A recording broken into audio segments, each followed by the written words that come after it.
지구상에서 제일 번화하다는 뉴욕.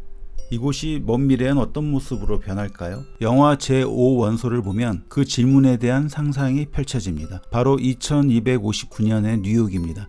가장 눈에 띄는 그 시대의 모습들 중 하나는 초고층 빌딩 사이를 누비는 수많은 비행 차량입니다. 모두 어지러울 정도의 빠른 속도로 날아다닙니다. 대부분 인공지능에게 운전을 맡기는 자율 비행을 하는 모습을 볼 수 있습니다. 그런데 그런 모습은 영화 속 23세기보다 더 빨리 보게 될 것 같습니다. 이미 많은 플라잉카가 등장하고 있기 때문입니다. 플라잉카란 도로도 달리고 비행도 가능한 자동차를 말합니다. 전문가 예측에 따르면 응급용이나 경찰용은 2030년부터 보편화되고 개인용 플라잉카의 시대는 2050년부터 열릴 것으로 보입니다. 왜 하늘을 나는 자동차가 필요할까요? 가장 큰 이유는 교통체증입니다. 대도시의 인구가 집중되면서 시간 낭비와 이에 따른 스트레스가 아주 크기 때문입니다. 플라잉카는 하늘의 수많은 공중도로를 통해 교통량을 대폭 분산시킬 수 있습니다. 외곽에서 도심으로 진입할 때 생기는 출퇴근 시간대의 병목 현상도 방지할 수 있습니다. 미국의 자동차 업체 우보의 시나리오를 보면 도시에서 플라잉카를 이용할 경우 이동시간을 6분의 1로 절약할 수 있습니다. 30분 걸리는 시간을 5분으로 단축시킬 수 있다는 얘기입니다.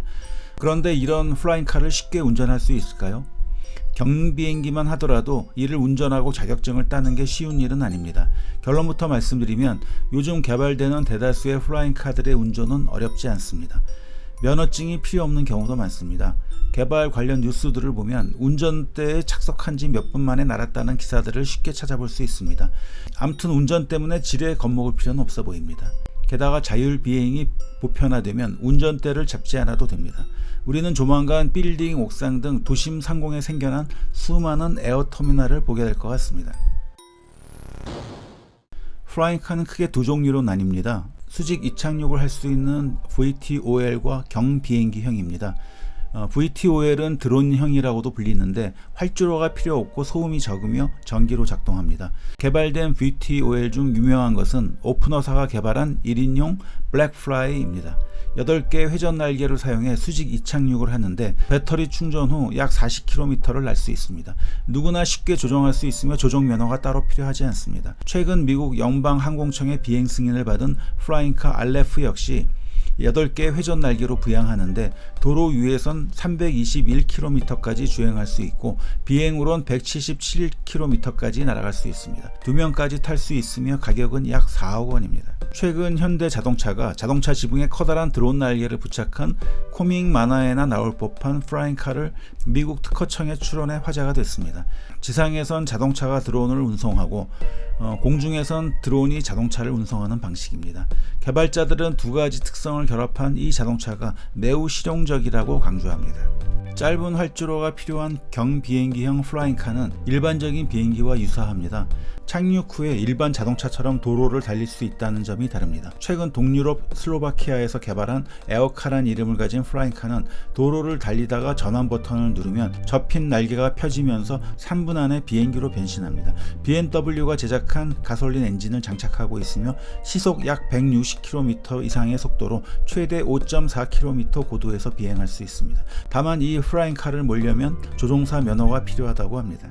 현재 플라잉카 시장을 선점하기 위해 세계적인 자동차 및 항공 기업들이 뛰어든 상태입니다.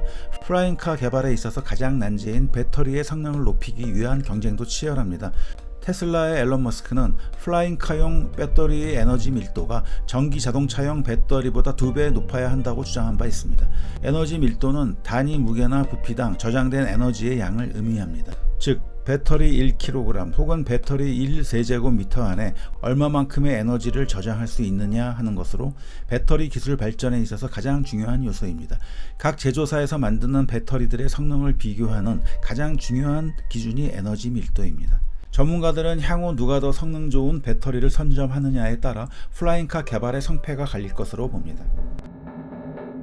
우리가 SF 영화 속에서 보아온 날아가는 차량들 중엔 땅 위에 살짝 뜬 채 빠른 속도로 날아가는 공중부양 스타일도 있습니다. 스타워즈에 등장하는 랜드스피더가 대표적입니다. 그런데 과연 그런 자동차가 개발될 수 있을까요?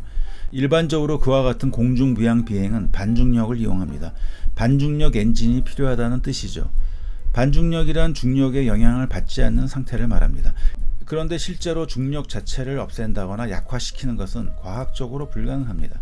아인슈타인이 밝혀낸 일반 상대성 이론에서의 중력은 시공간의 뒤틀림, 즉 기하학적 영향으로 나타난 결과이기 때문입니다. 그런데 중력을 입자의 움직임으로 보는 관점, 즉 중력자 이론으로 나아가면 반중력이란 개념이 성립할 수 있습니다. 그러나 아쉽게도 중력자는 아직까지 발견되지 않았습니다. 많은 이들은 UFO가 반중력을 이용해 날아다닌다고 믿고 있습니다.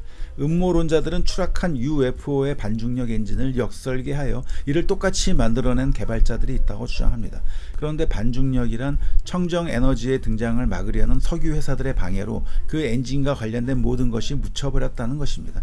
그렇듯 반중력은 SF 작품이나 유사 과학의 영역에서 더 많이 눈에 띕니다. 오래전부터 프라잉카는 미래의 이미지를 만들어내는 대표적 소재였습니다. 지금의 추세를 보면 개인용 프라잉카 시대의 개막이 머지않아 보입니다. 과연 제5원소에서처럼 수많은 자동차들이 3차원 도로망 위에서 질서정연하게 나는 모습을 보게 될까요? 하늘을 나는 포장마차들을 보게 될까요?